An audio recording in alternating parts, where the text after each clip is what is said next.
Welcome to another episode of Trendy with Kim Allison, soon to be, you guys, rebranded as Kim's Chair. So stay tuned for that. Today's guest is someone whose online presence has a genuine newness to it, in my opinion, and a story I cannot wait to unpack today. She's an Army veteran, hairstylist, colorist, and extension specialist. Did I say makeup artist? I think I did. And on top of all of those things that I just said, she's also building a whole vibe on Instagram. Leah Sampson is here with us today, you guys. Leah, welcome to the show. Hi, thanks for having me. Oh, yes. Thanks for being here. I always say, Leah, that we don't find hair. I think hair finds us because we all have this story of, well, I wasn't looking to do hair and somehow, here we are, right? Yes. So, Leah, you're an Army veteran turned hairstylist and makeup artist. I feel like there's a whole story in between those two things. So, tell us how hair found you. Well, my aunt's been doing hair for like 30 years, so I grew up in a hair salon.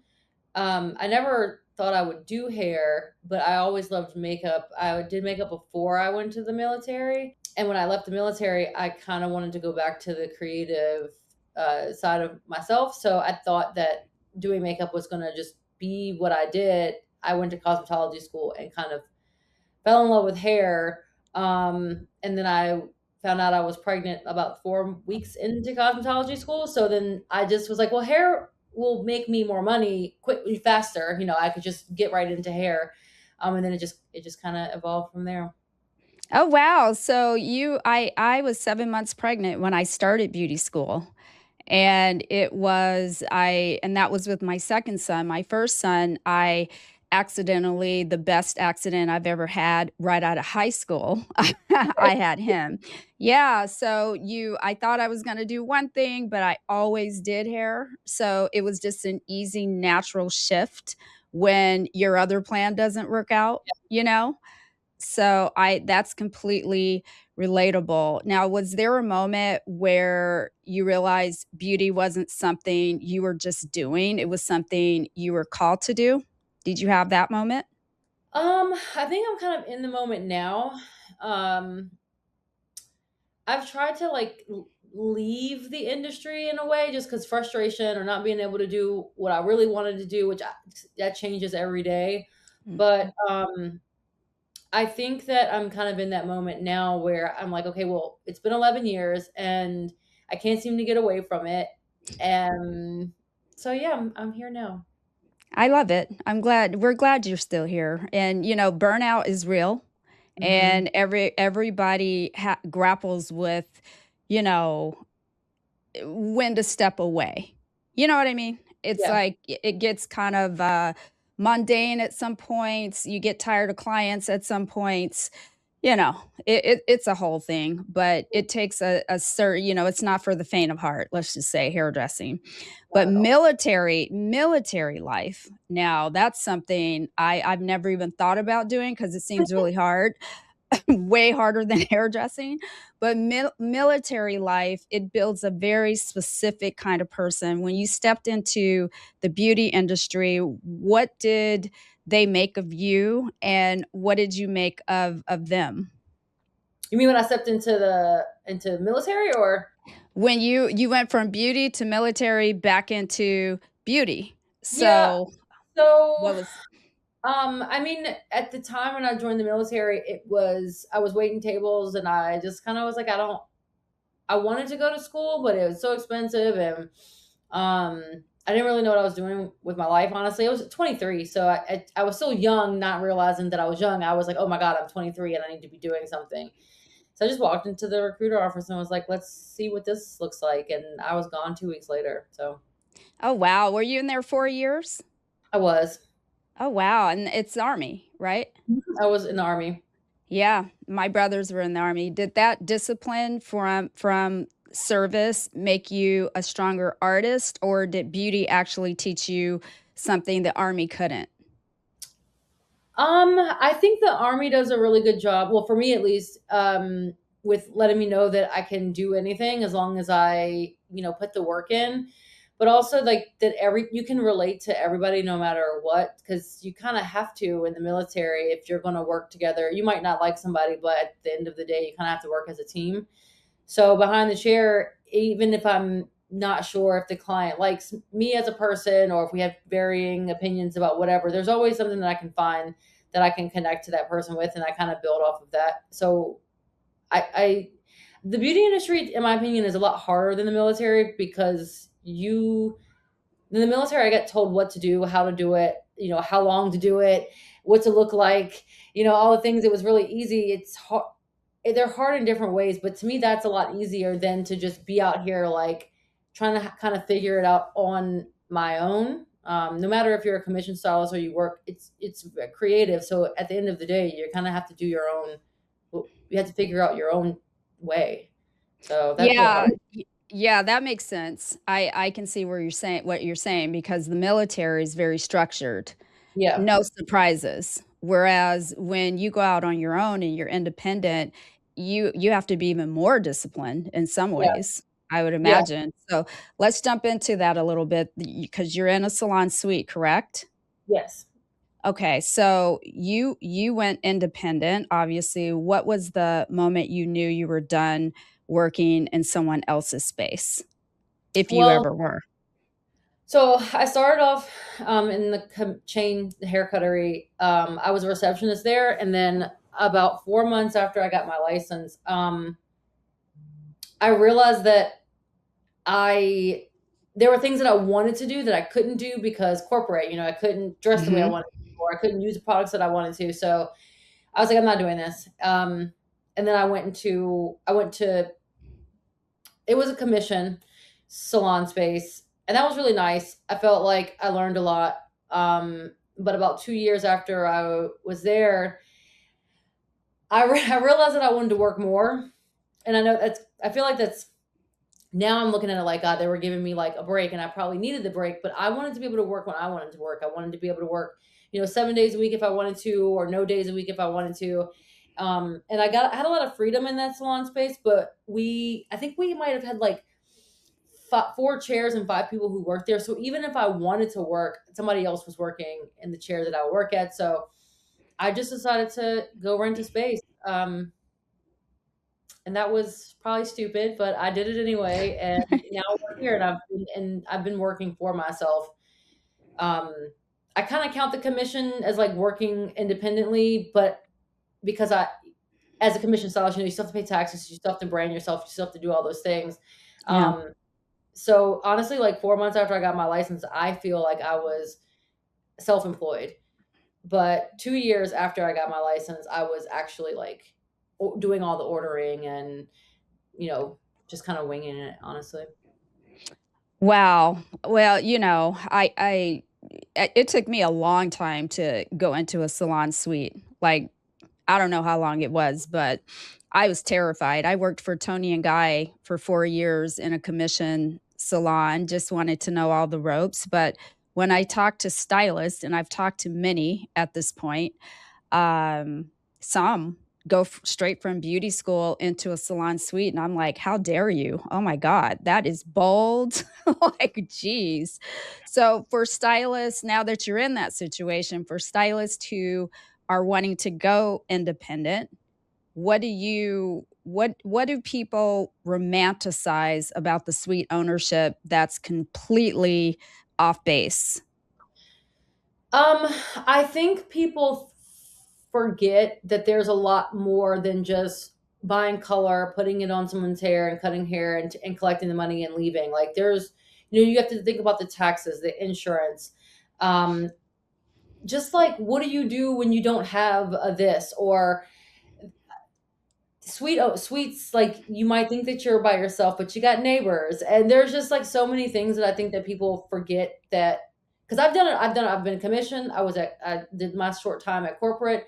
I had 12 chairs at a salon. I was a salon owner at one point, and then coming back to a suite, and there's still things that I'm like I don't want to deal with this. I think anywhere you go, there's going to be something that's going to irritate you, and you're going to forget that you need to do Mhm. or you're going to learn.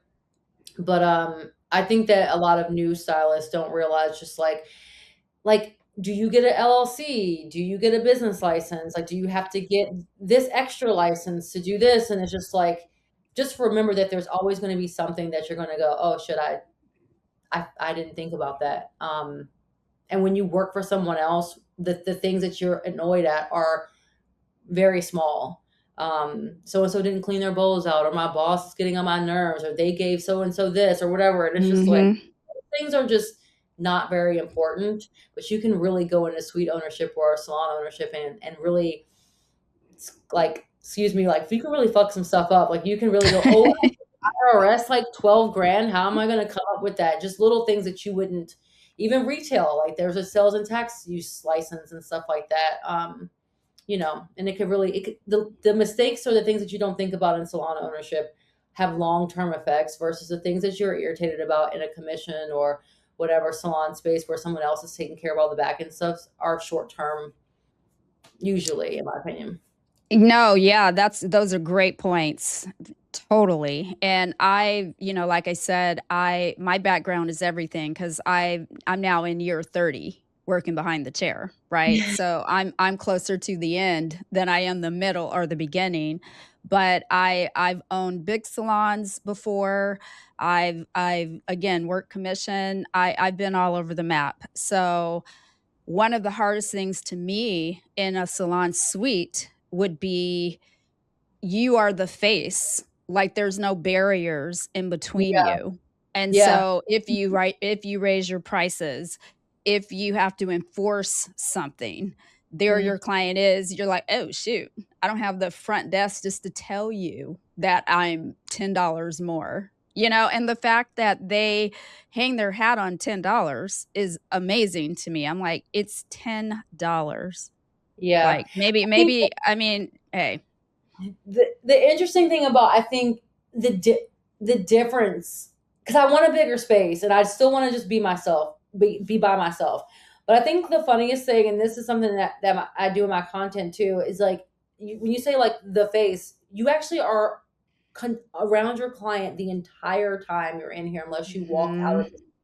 You're mixing colors, you're eating, if you didn't sweep something, you can't just like, you can't hide Yes. Yes, anything. that's right. I'm like, shit, I don't know what I don't know. Like, I'll be at the bowl sometimes and like I'll be like, like, I'm in my head, I'm like, shit, the toner is green or I something. But know. and my clients, I can't go to the back, like, oh, let me go grab something and then like look through the book. They see all of the things. So it actually, it's scary, but it actually makes me and my clients trust me, I think, a lot more, because I just am honest. I'm like, okay, girl, there's something and I need to fix it.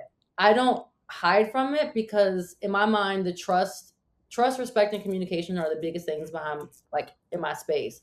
So if I'm letting them know, like, we got a thing that's happening and I need to fix it, I'm gonna fix it. It's better. It feels better for me. But they see everything in this space. So, No, it's true. I mean, yeah, and you're right, more intimate. So it makes it more of a, authentic, yeah, genuine, service for your client or yeah, experience. That's cool. absolutely. N Now let's jump back just a tad bit, and, you can be frank on this, be honest, call it what it is, but do you think beauty school even touches on business, or are we sending people out here completely unprepared as baby stylists? I think, and I don't like that word. I hate baby stylists. I it took me a while to get there, but they call themselves that. I So I know, just and I'm like, decided okay, I I do don't it too, understand. but I I'm do like, not like that. don't I say like it. newbies actually. But It's, anyway.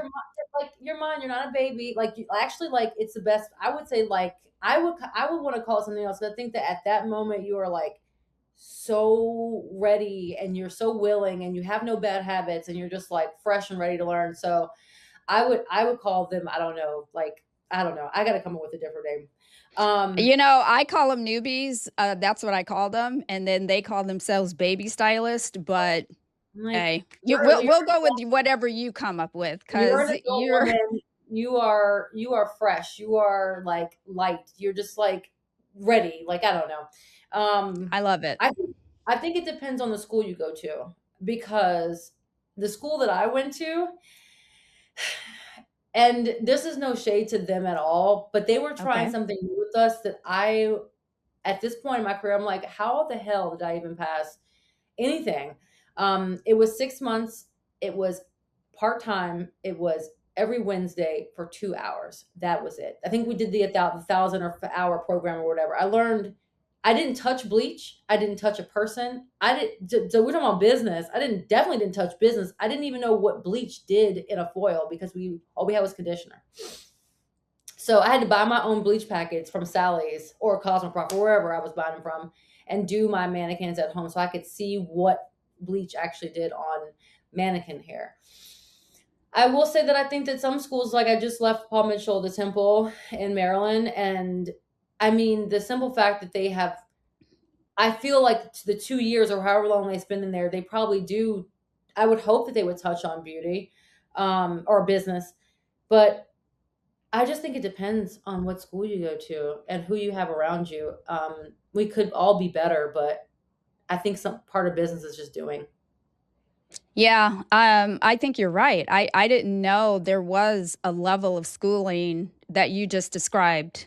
Your experience where you use conditioner and not bleach. No, I don't Like you think don't they. use actual chemicals. Like I don't think that they did that ever again. But somehow I ended okay, up in a space where they were trying something new, and I don't think it worked very well. But me and another guy that I went to school with, um, are doing hair, and we're both pretty successful in the area. But I don't know of anybody else who and graduated from. I actually think that you get all your experience really post beauty school. Yeah, That's more important what you do after beauty school than what you did in beauty school, right. other than learning how not to stab somebody with your scissors. You still have to go out and learn how to cut hair, you have to learn how to color hair, and you have to learn everything Yeah, continuously throughout your career, right? So yeah.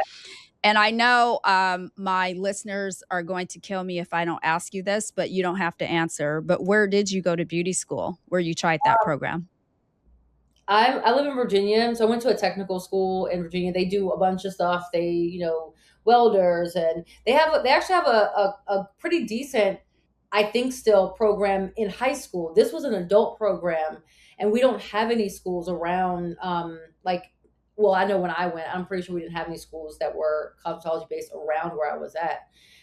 It's just a small technical school in Okay. where I live, and I think they were just Yeah. trying to do something. I think Virginia might have lowered the hours, so they were trying to accommodate. And for me, the time could like the time was awesome. Like I couldn't have gone to school all day, every day, 8 hours, and then still work and provide and support. It financially and like the way it was good for me. And like I said, thank God I worked in a hair salon, so I learned a lot while I was there. I would have much rather been an apprentice, but that's a whole nother story. That's a whole another story. Yeah. Well, it sounds like it served you, it worked for you, Mhm. so yeah, kudos for them for even trying to do that because they may be onto something, who knows? Because they are trying to lower the hours and deregulate the license altogether, truth be told, but that's a whole nother conversation too. You know what still surprises me? How many stylists tell me they've never heard of Virtue Lab products. Found Virtue back in 2017 at a hair show, and I've been hooked ever since. I use it on myself, like this beautiful flourish right here. It's their hair thinning line. There's a full system. There's a shampoo, there's a conditioner, there's the density booster, one that's drug-free, and the other one that has minoxidil in it, which is amazing, you guys. If you haven't tried these products, please do. And it's one of the lines I actually stand behind as a professional. Here's why it's different. Virtue is the only hair care line in the world that uses human-derived keratin called alpha keratin 60Ku. Because it's human derived, your body recognizes it as its own and actually accepts it. We all want products that truly heal and repair hair, right? not just make it shiny for a day. Virtue does that. It literally fills in the cracks in the damaged areas, strand by strand. So, you guys, trust me, you'll see results after one use, but after 5 washes, honey bunny, the hair will feel like a completely different head of hair. Soft, strong, and actually healthy. So if you're ready to stop masking damage and start repairing it, I know you're ready. Shop Virtue through my link today in the description. Support the show, support your hair. You'll thank me later. Bye. Alrighty, so let's jump into where you shine amazingness on social media. Because your content, to me, it has a real point of view, right? I could tell it's not, what's the word? It's not so scripted, right? Yeah. So that's how it comes across. What made you decide to just be fully yourself online? Because a lot of stylists, as I said, play it safe. I don't know. I think it kind of just happened. I wasn't really trying to do anything. I started recording my consultations because a client came to me and I could kind of tell something wasn't quite right with her, just mentally. She was just a little off.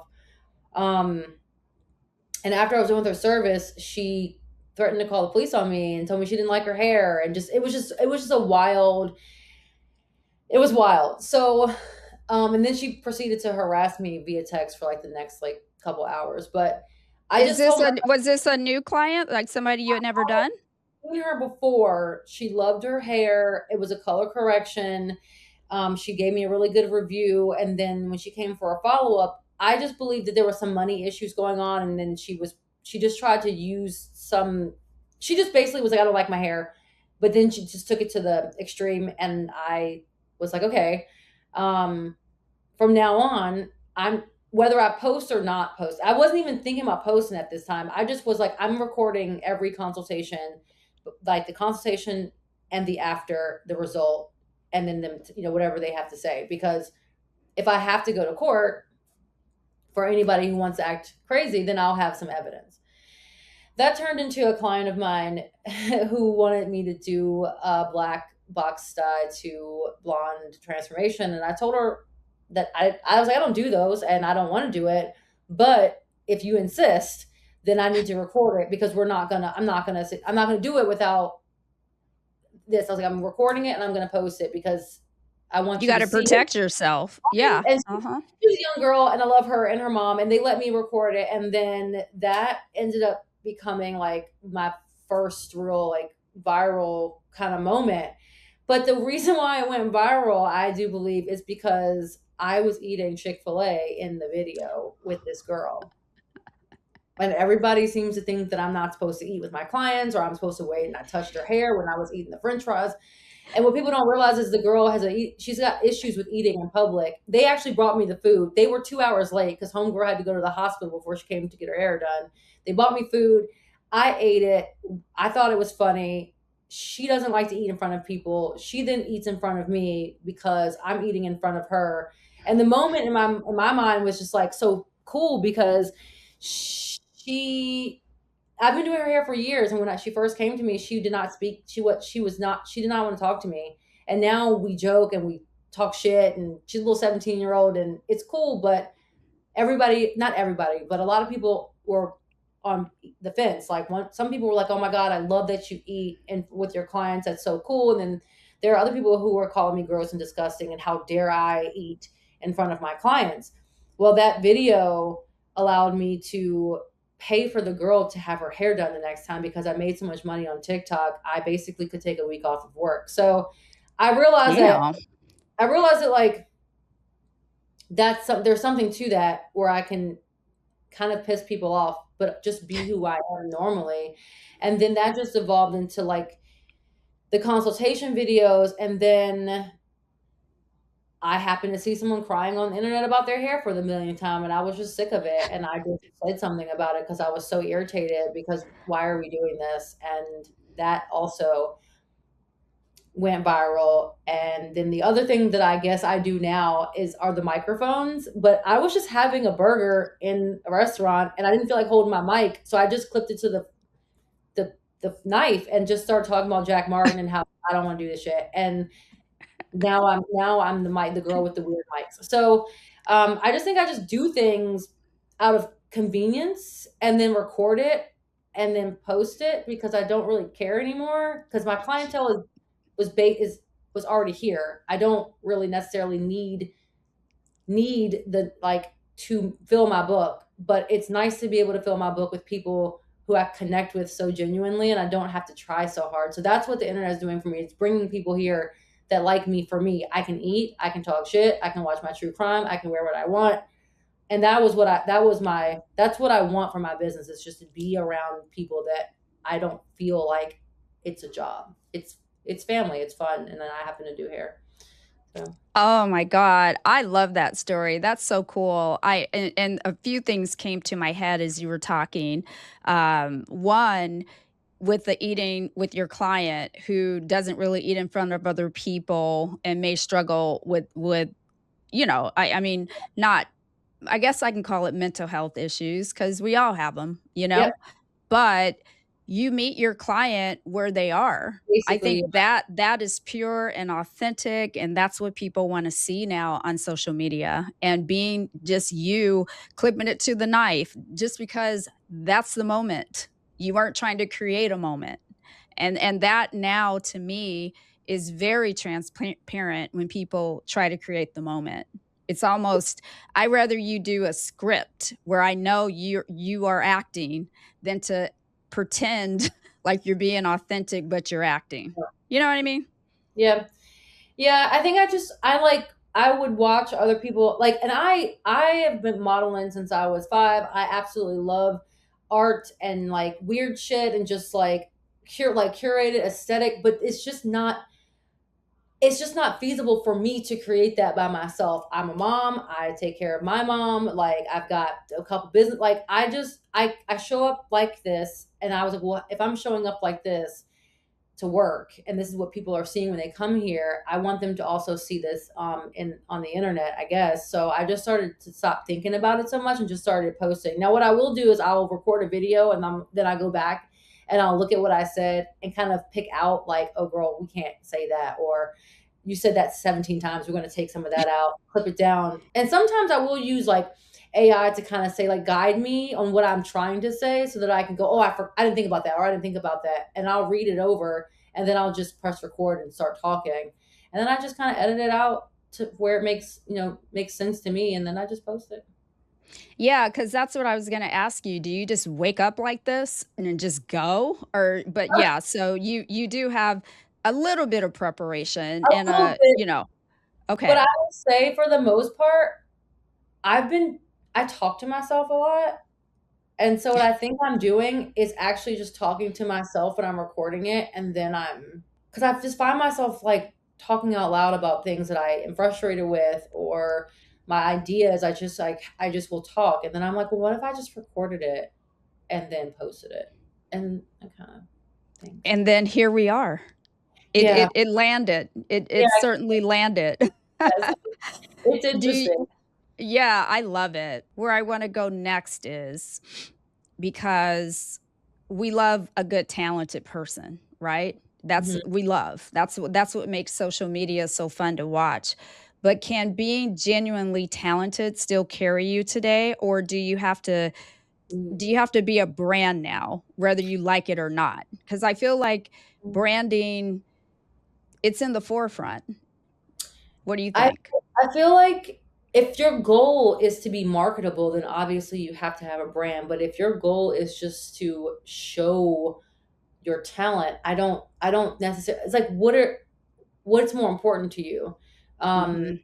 People make art all day every day, but they might not want to sell it, or they might not want to be picked Yeah. up by XYZ. It might just be their hobby, their thing. I have a friend who works in here with me, and she's young, and I asked her like what is her goal with social media, And she was like, oh, I never thought about it. She's like, it's like, oh, I don't want to post this. I had trouble with this. I'm like, well, what is your goal? Like, do you just want to post to get clients, or do you want to post because you want to get a brand? Both? Like, do you want to go viral? Like, what is the thing? And I think that people need to figure out what their goal is with whatever their talent is. And then I can bake, I can cook. I'm not trying to be a chef, like, so Right. yeah. No, yeah, no, that makes sense. That makes sense. Yeah. Yeah, because I think that's the confusion for a lot of people and trying to figure out where do I start, you know? Just like with me and podcasting, I've wanted a podcast like for like a decade. And then I kept trying to wait for the perfect moment. When do I start? Where do I start? How do I start? Oh, what about the background? And I'm like, no, just turn on the mic, Let's turn it turn it on. on and I think talk. what I pretty much did with social media, because I was like, oh, I gotta pull foils really pretty, and I have to wear this, and I don't wear makeup today, so like I can't put. And I was like, that's not how I show up for people. So why would I curate something online that's nothing like who I am? I'm not like that. I'm not perfect. I'm messy. I overtone. I cuss. Like I talk out loud, and I was like, that's just not like I have to make it easy. So I think people overcomplicate social media a lot, and they're not consistent. So you can't just post once and go, oh my God. Most of my clients still come from Google. Google's a social media. People forget that too. Like I think it's Instagram, it's TikTok. It doesn't have to be. Oh, that's So true. A lot of yeah. people aren't even on social media, believe it or not, still. Yeah, I mean, there's a girl and lady in here. She don't have a website. She has paper books. She's a massage therapist and a hairstylist. She don't take no new clients. It's like I think we forget the foundation is like word of mouth and like just being genuine to people. Everybody wants to jump on social media and it's like, oh, I have to post. You should, but if you don't want to, you don't have to. It's not. It's That's not true. going. I've still put flyers on cars. Ooh, do you? Yes. Okay.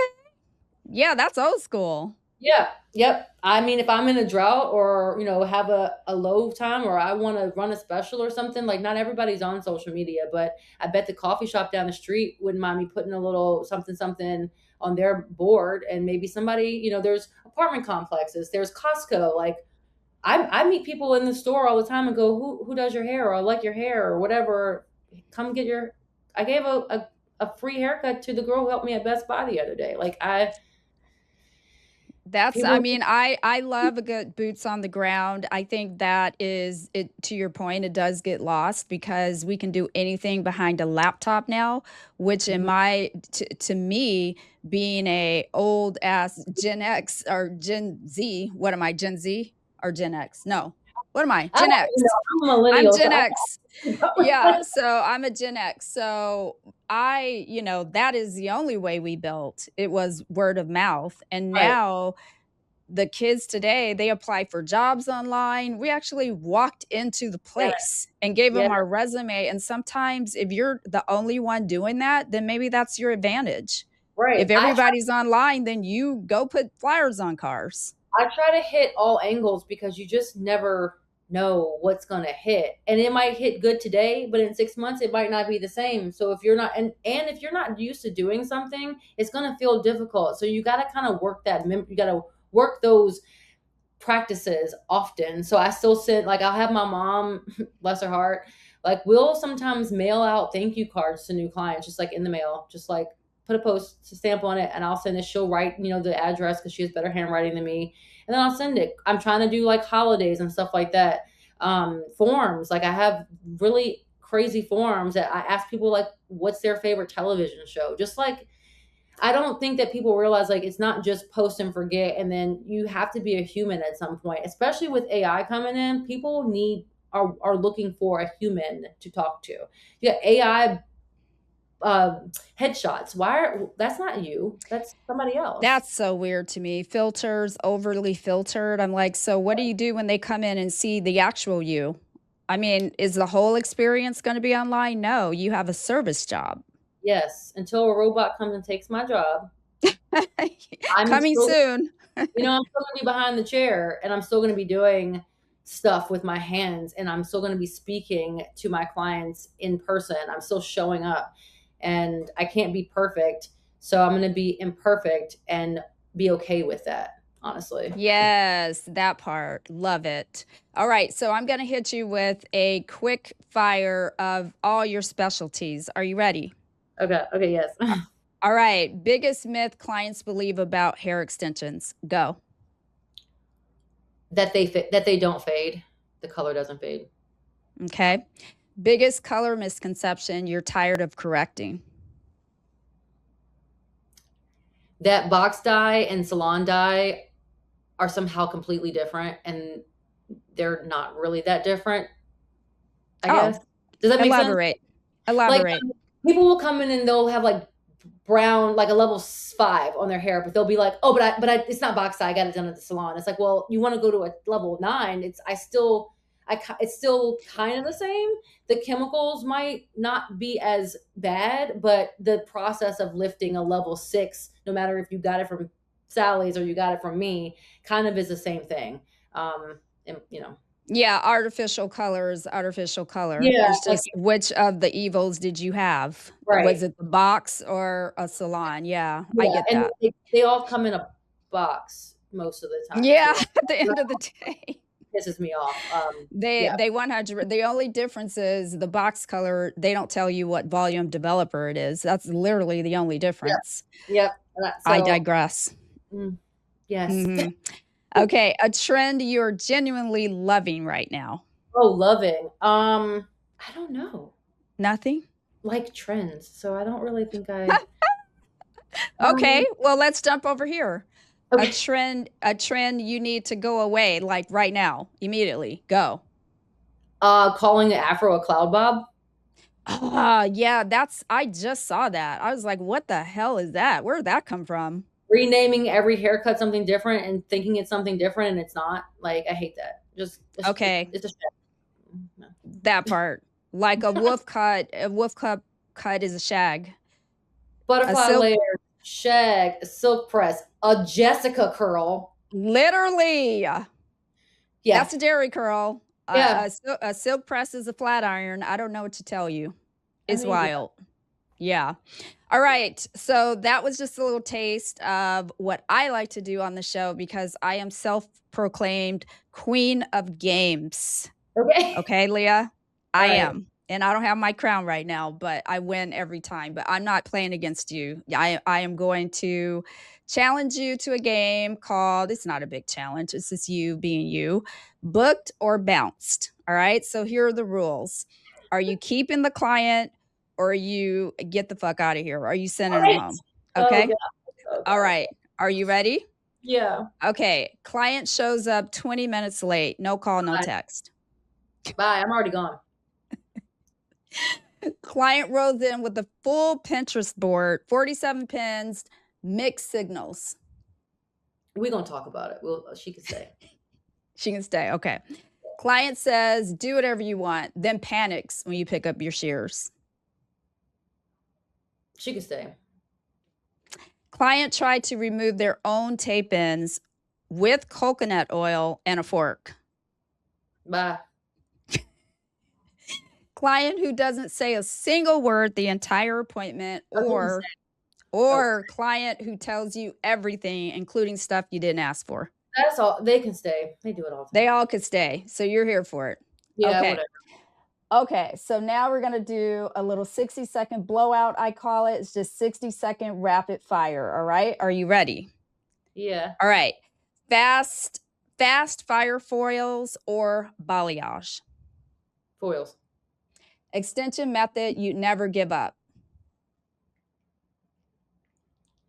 Oh my god. Wefs. First red flag in a consultation. Negative negative talk about themselves. Hair trend you're done with. I don't know. Mushroom cuts. Dream celebrity in your chair. They're dead. I don't know. Chris Brown. It's crazy because Army habit you can't shake. ew. Being direct, I guess. Something people would never guess about you. I used to play the trombone in high school. Love it. Past 60 seconds, but we're going to keep going. One hill you'll die on as a stylist. All hair lifts warm. One word for a client who won't let go of control. Bitch. I don't know. One word for a stylist who thinks they're above feedback.